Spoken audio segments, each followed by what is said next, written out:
These are the moments cops get tricked by criminals, starting with the criminal who faked a heart attack to escape prison. Who's having a heart attack? Yeah, I feel like I'm having a heart attack. You are? On March 21st, 2022, a McKinley sheriff deputy was transporting 3 inmates to the county's adult detention center when one of the suspects, Joshua Hall, screamed in pain, claiming he was having a heart attack. What's going on now? Not a heart attack. God damn it. Who's having a heart attack? Yeah, I feel like I'm having a heart attack. You are? Yeah. Okay, I'll get an ambulance over here. I'm on the I-40 on the eastbound lane at Route 66 pit stop. I have one inmate individual I'm transporting back stating he... What's that? Hold on. Hold on. I'm calling people right now. Get you some help. Although Joshua was a known criminal, his health and well-being remained the government's responsibility, and now that of the officer in custody. The officer called for medics and took Joshua out of the van to get some fresh air, as he had complained of shortness of breath. However, with bad intentions already in mind, Joshua took immediate advantage. Okay.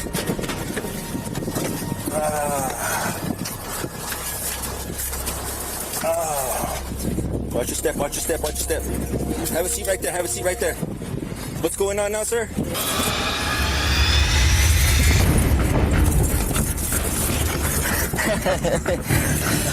Come on, dude. What are you doing, man? Don't.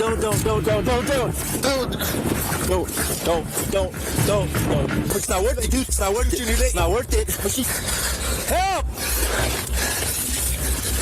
Don't do it. Don't do it. Stop it. Down.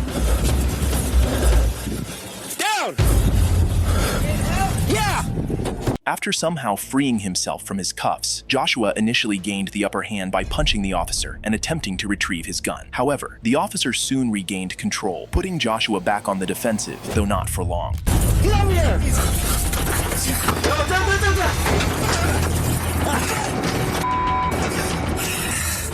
They got away!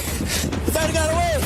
3 inmates! Joshua hijacked the prisoner transport vehicle and drove westbound on Interstate 40, evading numerous police officers and spike strips before ultimately being captured hours later. They are stopped.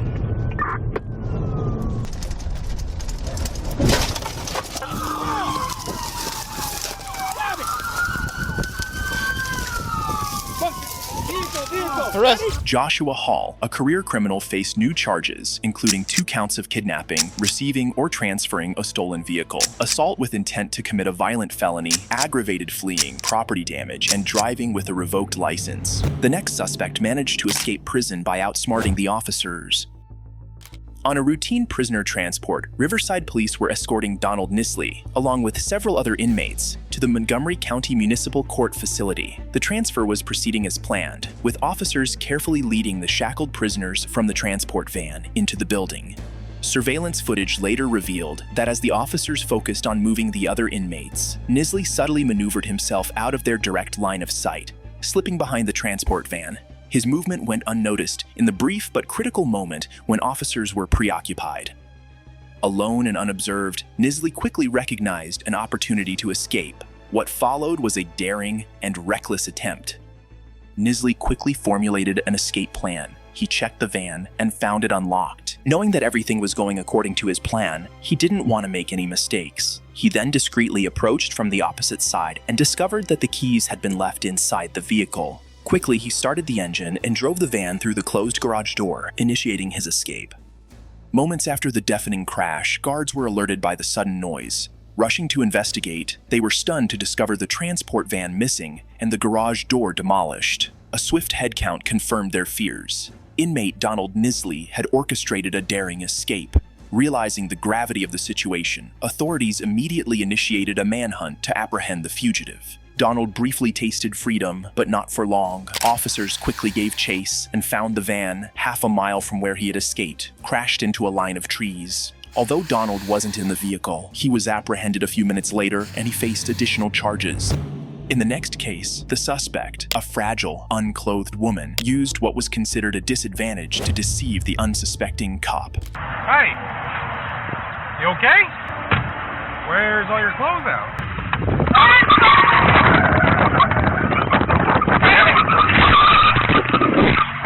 On January 5th, 2017, a Maricopa County Sheriff deputy responded to a call at a gas station concerning a woman later identified as 31-year-old Lisa Luna, who appeared to be unclothed and very disoriented. Hey! You okay? Where's all your clothes out? I was raped. You were raped? Yeah, but I'm okay. When did this happen? Tell you what, why don't you come over here, ma'am?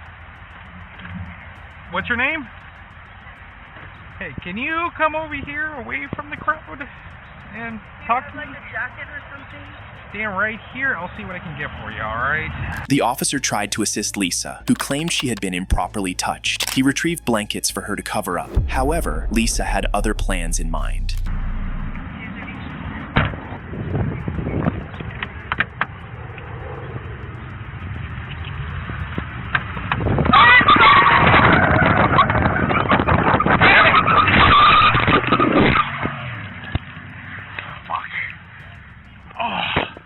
The officer, who had only intended to help, had his car stolen by Lisa, who then took it for a joyride. She was pursued by several cops in a high-speed chase that lasted over 75 miles. The pursuit ended in a crash, after which Lisa, who later attributed her actions to drug use, was arrested and charged with unlawful flight from law enforcement, possession of a stolen vehicle, resisting arrest, auto theft, and aggravated assault of a peace officer.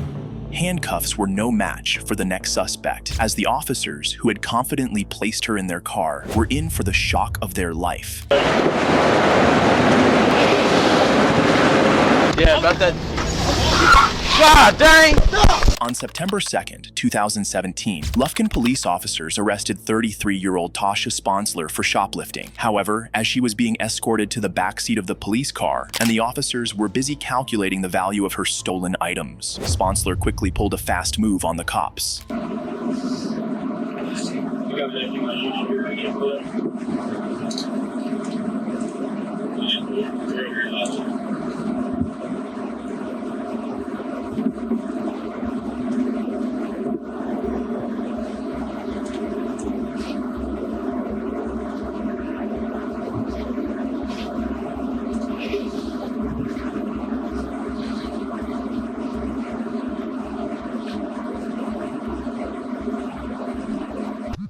Yeah, about that. God dang! Hey! God! Sponsler stole a cop car and leading officers on a 23-minute chase before being stopped by a PIT maneuver.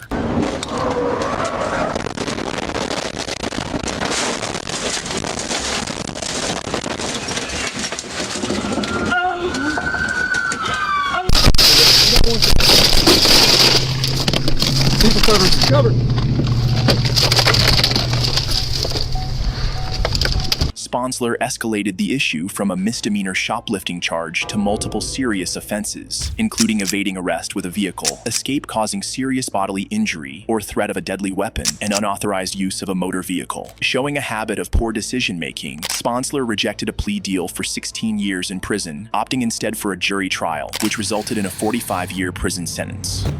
The next officer got poisoned while driving a woman suspect to a downtown Birmingham jail. I feel like I'm about to pass out. Hold on, I don't feel good. I don't feel right. I don't feel right. Hey, bro, I don't feel right.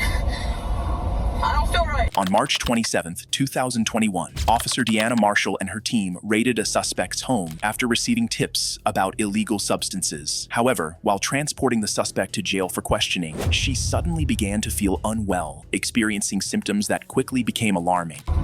Is there fentanyl in that house? Huh? No shit. No? Yeah, there is. Duh. Sorry. I think I touched it. I tell you, I mean, like, look, real for real. If that had been my dope, why the fuck would I have No, I got you. I got you. Stand by, hold on. So, hold on. motherfuckers just got in the driveway? I'm stopping at 65, exit 280. I feel like I'm about to pass out. Hold on, I don't feel good. I don't feel right. I don't feel right. Hey, bro, I don't feel right. I don't feel right. I think I touched fentanyl. I don't feel right, bro. I'm on exit 280 and 65. No. Yes. Just 4 medics are in route 2. I don't feel good, dude. I don't feel good.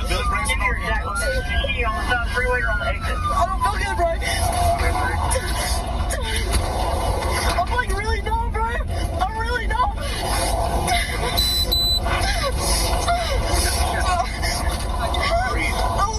I'm like really numb, bro. I think he poisoned you. Bill's my marking.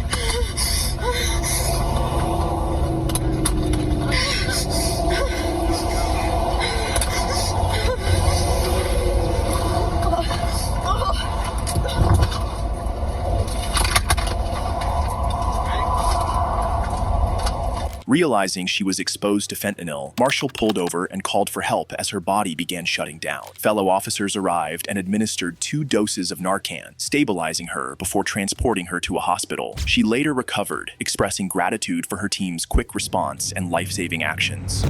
The next officer fell prey to an attractive female suspect whose manipulation led him to engage in inappropriate behavior and ultimately cost him his job. Don't say that right now. Alright, sir, step out of the vehicle for me. On August 15th, 2023, San Diego police officer Anthony Hare was assigned to transport a female suspect arrested for theft, who also had an active warrant to jail. However, Officer Hare abandoned his duty to commit one of the most reckless acts possible. Well, you're not. I'll tell you after, hold on. A little bit. Well, I can't hear you now. The female suspect asked Officer Hare about his relationship status. However, subsequent body cam footage reveals how she manipulated him into actions that have now landed him in serious trouble. Don't say that right now.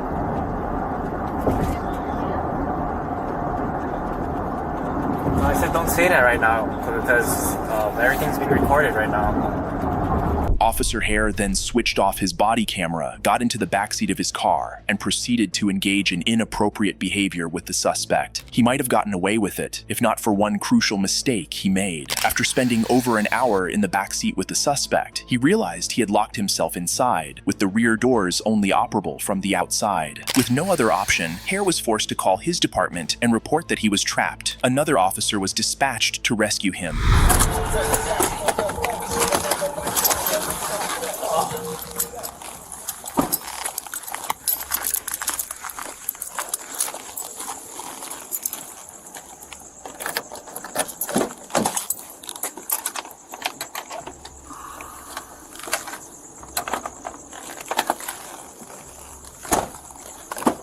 Alright, sir, step out of the vehicle for me.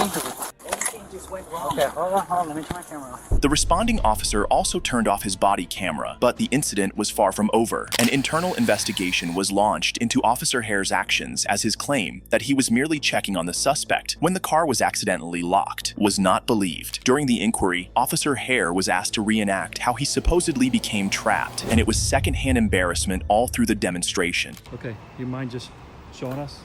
And then I came in like that. I was trying to wake her up. My feet wasn't this. My feet didn't get caught like that. And then when I was like waking her up, that's when I noticed that this door closed on me. And then that's when I was like frantic trying to open the door, but I know there's no door opener.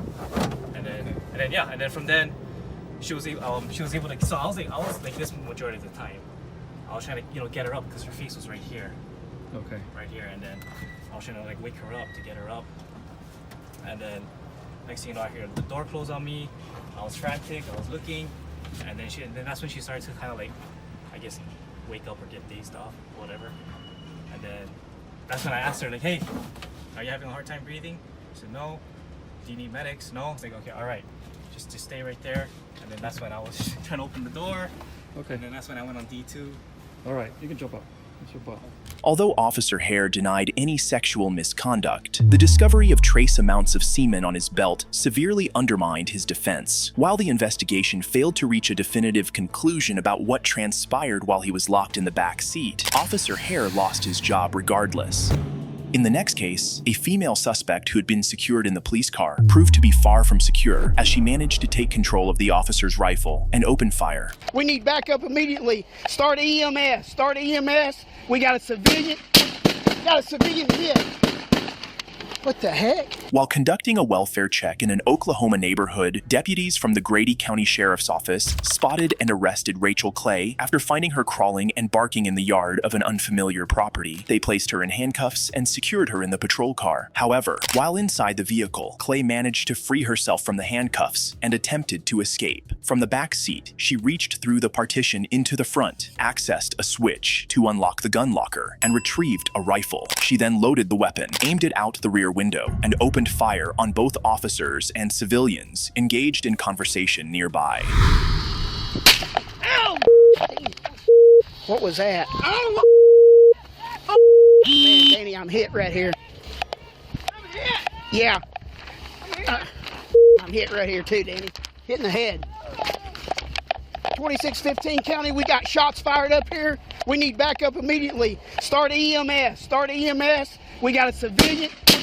Hit. What the heck? She get out of her cuffs? No.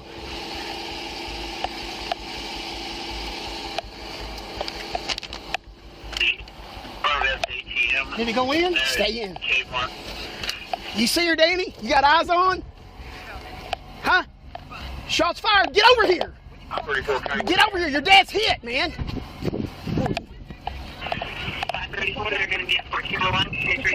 The officers were shocked by how Clay managed to access their rifle, especially since she had been handcuffed before being placed in the car. Additional police units were called for backup, leading to a prolonged standoff as the suspect barricaded herself inside the vehicle. After several hours, she eventually surrendered. Subsequent drug tests revealed that she was under the influence of illegal substances, and she was charged with 3 felony counts of shooting with intent to kill. In the next case, the suspect outsmarted 2 cops and nearly took their lives after successfully smuggling a firearm into their vehicle. Let me see your hands. Let me see your hands. Gun! On December 4th, 2012, police arrested a suspect and placed him in the back seat of their car while transporting him to jail. The officers, who had inadequately searched him before placing him in the car, put themselves at significant risk when the uncuffed suspect pulled out a hidden gun from his person.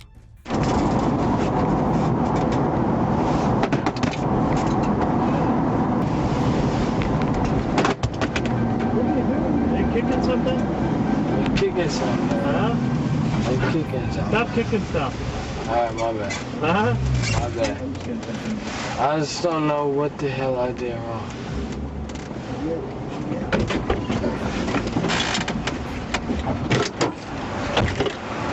Let me see your hands. Let me see your hands. Gun!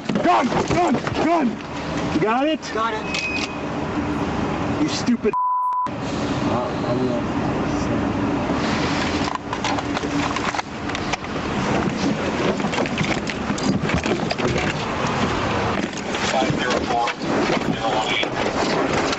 The gun was confiscated from the suspect, his hands were cuffed, and he was then transported to jail. It's unclear what charges he was facing or later faced. If you want to see more videos like this, please like and subscribe to our channel.